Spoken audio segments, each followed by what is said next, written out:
Radical. I might as well do this now, otherwise I'll never get around to it. Last week I finished watching Squid Game, and it is pretty much the biggest show in the world, or at least it was last month. I got to it a little late. First off, the setup is absolutely bonkers. It is. And there will be spoilers here. Now, the setup is basically, in a nutshell, it's kind of a game between people. It's a death game. And these people are collected, and I guess there's a guy that recruits them, every single one of them, and then he has a briefcase he opens up, and then they play like a little game with him. It's an easy game. Now, the game is misleading because they get money for playing that game, and then they get a card later for coming to play a different game. Now, of course, if people were told, hey, you're coming to play some games, and a lot of you are going to perish in these games, well, a lot of them actually wind up still. Well, I'll get to the absurdity later. I mean, in a couple minutes. But the setup is weird. It works. Yeah, it works as a vehicle to get the show going. But the setup is very, very, very weird. I guess I'll go ahead and get to how absurd this is. They go there and they play one game. And in the first game, I mean, I'm not spoiling anything here because there's a robot girl, and it's like red light, green light. And all the players there, 456 of them, I believe, all the players go forward a little bit whenever the head is turned of the robot girl. And then they stop whenever she turns around and looks around. If she detects any movement, well, what happens is, you die. That's the way with a lot of these games. And what happens is there's a massacre because once it's revealed that, oh, wait, this is for our lives, of course, half of the people, which is natural what they would probably do, they start running for their lives, and then, they're taken out by the machine guns. So after this, after about half of them survive, they decide and they choose to stop the games. There's a green button and a red button. And most of them choose to stop the game, and then they leave. But the crazy thing is, a month later, a lot of them actually come back. That's the thing that I didn't believe here. I don't believe it. I don't believe that all these people, after witnessing all the massacre, would come back and play this game at the risk of their own lives.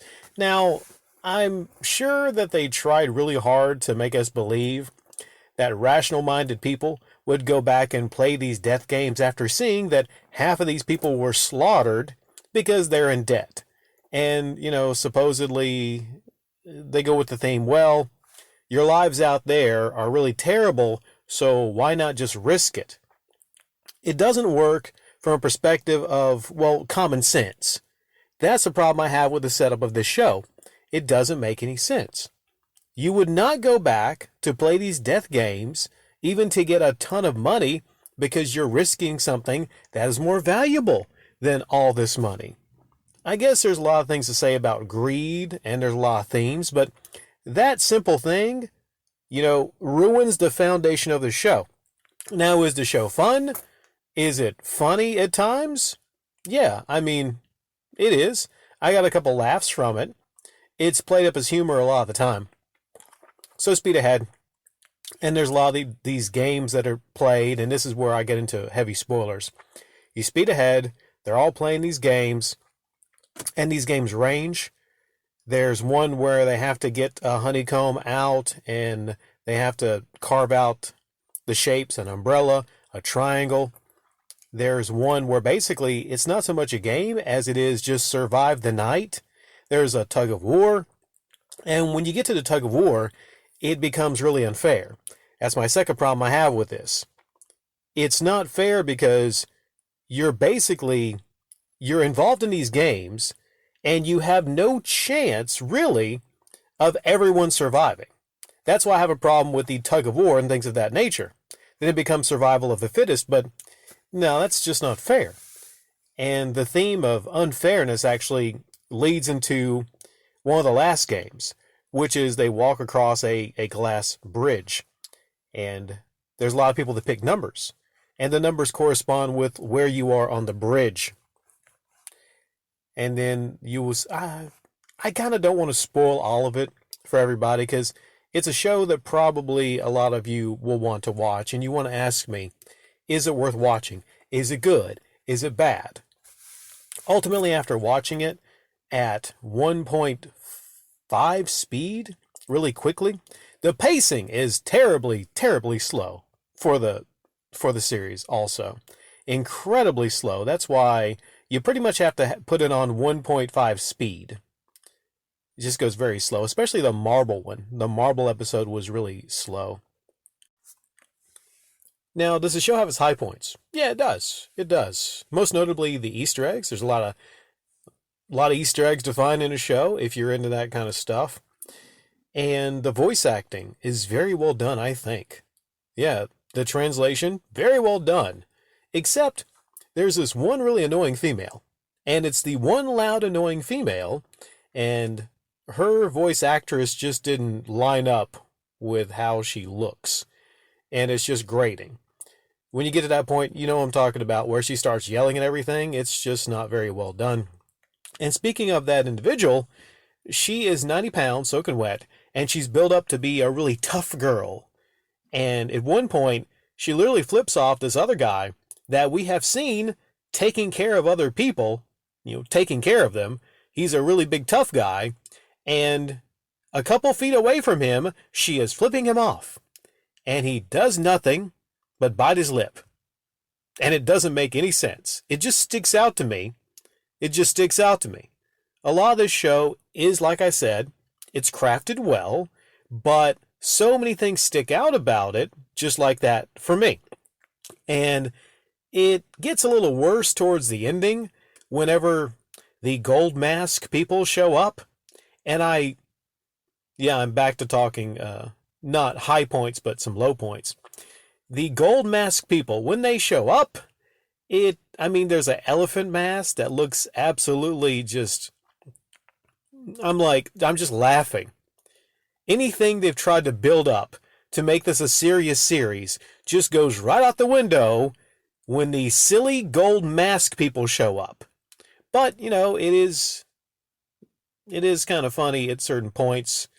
There's one scene in particular that's really funny between one of the people and I forget which gold mask person. It's the one that's kind of a heavy set. Oh, yeah. One other low point. This broke down, rip off of Doctor Doom. The head man, whatever his name is, he has the silliest looking mask I have ever seen. And it's just, if you want to have any seriousness to it, or you want me to fear this person, I'm just laughing. I'm just laughing at this mask, right? You want this guy to seem menacing. I don't know, make him look kind of like Darth Vader or something like that. But no, it's just the silliest look ever. There are discussions to have around the choices that a lot of the characters make. And there are a lot of things that happen that you'll be scratching your head about. And there's a lot of things that will happen that you won't be happy with. It is not a feel-good show, I will tell you that. In fact, I kind of equate it to a lot of The Walking Dead, to where it's just kind of, ultimately when you get to the end of it, you're like, you don't always have to have a happy ending, but when you have a lack of any hope whatsoever, and it's just hopelessness, you wind up asking yourself, what's the whole point? What's the end game of me even watching this show? And I kind of felt that way at the end of the Squid Game, and they're continuing it. They're continuing it for another season. And, this thing is going to make them a whole ton of money. I just really don't see where they kind of go with it from here, other than maybe just rehashing the same exact thing. But maybe they might do something interesting with it. Yeah. Squid Game. It's decent. For my outro, I'm going to, use the Pink Soldier theme. The soldiers with the PlayStation symbols on their head.